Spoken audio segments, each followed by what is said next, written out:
We're still on the path to doing that. And so I think what we're seeing is gold leading. Now, independent of that, okay, because it is getting a much bigger run up than it has in past, let's call them liquidity cycles. I don't want to call it Bitcoin cycles, I don't believe in that, but liquidity cycles. Now, in past liquidity cycles, gold has lead, okay? Metals have lead.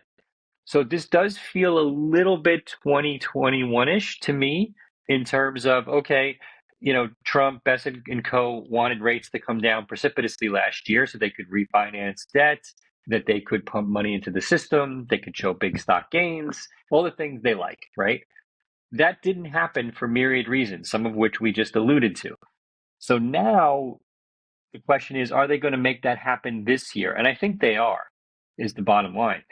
And the last couple of times that's happened, Bitcoin has followed gold. Okay.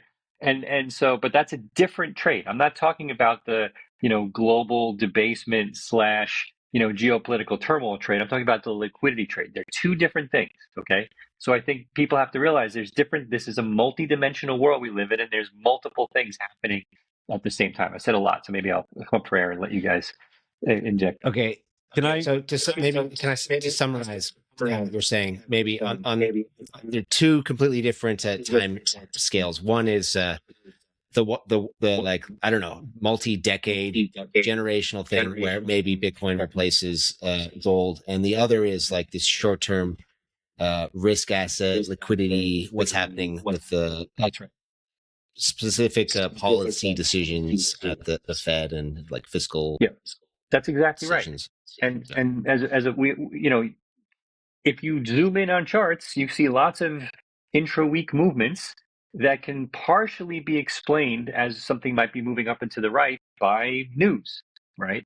By uncorrelated news, whatever. What might seem like uncorrelated news, but when you zoom out, right, like it looks like a straight line up and to the right, right? So there's different time frames have different meanings, and people who try to trade as you zoom in and zoom in and zoom in are the ones who usually get crushed and killed because they don't understand the nuances of what causes those movements. Yeah, I mean, I think there was something I saw on crypto Twitter or just on X that I think illustrates this kind of gold versus Bitcoin dynamic. And a gold bug and a Bitcoiner were fighting over which is going to increase more in percentage terms for the next year, right? So they're fighting. Finally, the gold bug said, and this actually happened. It's awesome. So okay, 100K. Let's do a bet. 100K today. I'll buy 100K of gold. You buy 100K of Bitcoin, whatever amount that is. And in a year, whoever wins, the loser has to send the other their preferred asset, right? And the Bitcoiner was like, look, I think I'm going to win, but if I lose, I'm not going to send you physical gold. I don't even know where you live.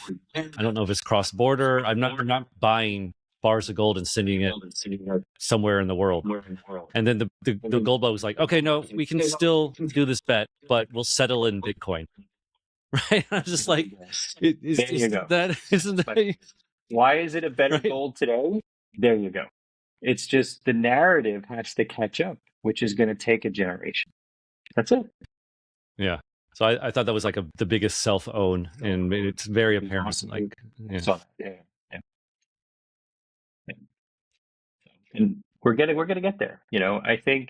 Look, there's always a chance something better comes along. Can't deny that. But it's been 13, 14 years, and it's seems more solid than ever to me. It's been de-risked in many ways, not only geopolitical, but mostly, the most importantly, technologically speaking, it's been mostly de-risked as far as I can tell. I'm sure you'll want to ask about quantum computing, but the protocol was designed to basically replace the digital signature algorithms. And anyway, I feel like it's all moving in the right direction towards being de-risked as the geopolitical answer to the next cycle. And in the short term, it's going to basically be the liquidity suck, which is going to trail gold, which is going to lead alts, especially L1s, right? And that makes sense to me.